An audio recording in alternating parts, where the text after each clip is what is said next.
This file was never meant to exist, and you weren't supposed to hear this. But here you are.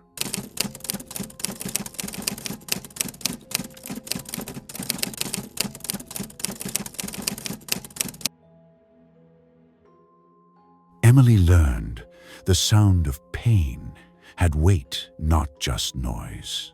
Weight that pressed against her chest and sank into her stomach, making breathing feel optional instead of natural. Each scream that echoed through the backstage landing somewhere inside her body, tightening muscles she didn't remember having, forcing her jaw to clench until her teeth ached. The light returned slowly, not all at once.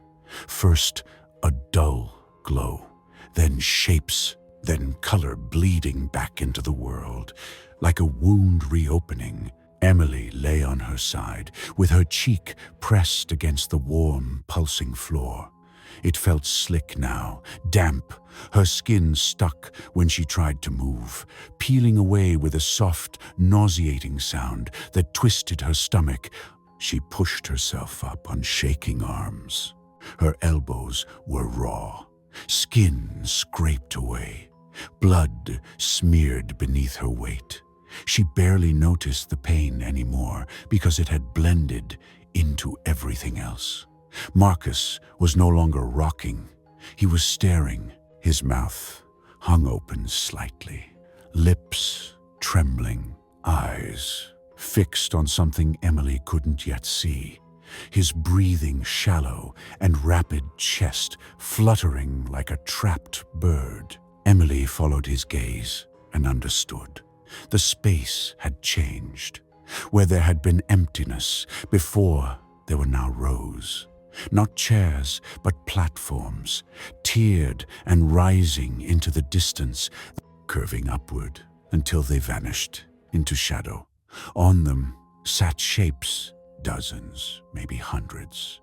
Humanoid silhouettes, unmoving and watching.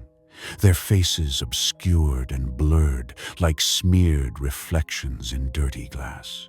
Yet Emily could feel their attention like hands pressing into her skin. She became acutely aware of her body, the way she was hunched forward protectively, the way her shoulders shook, the way blood streaked her arms and soaked into her clothes.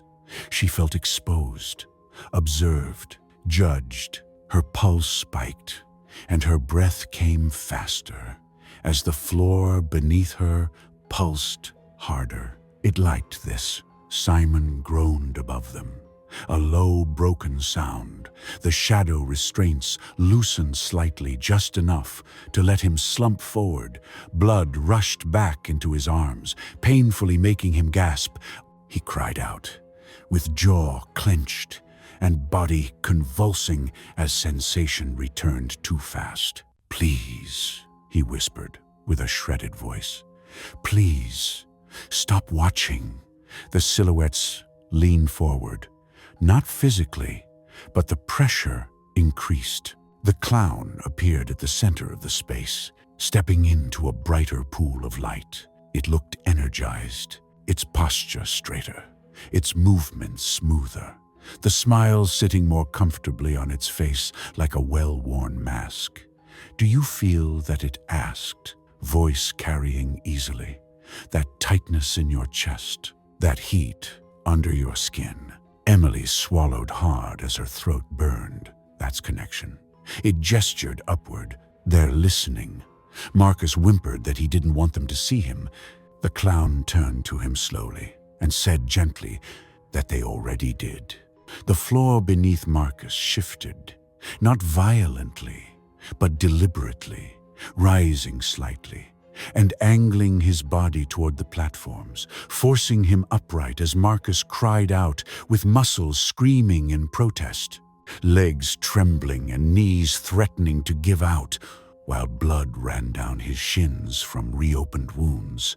Emily lunged toward him instinctively, and the clown didn't stop her. She collapsed beside Marcus, wrapping an arm around his shoulders, and feeling how thin he was and how violently he shook. "They can feel you now," The clown continued.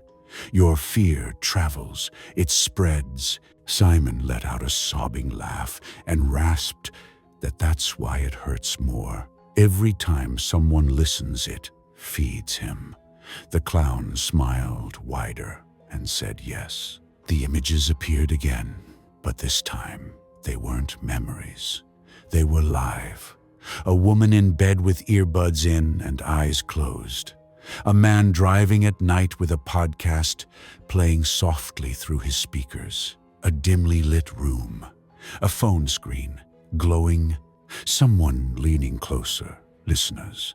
Emily felt something twist deep inside her and whispered, no, that the clown was using them.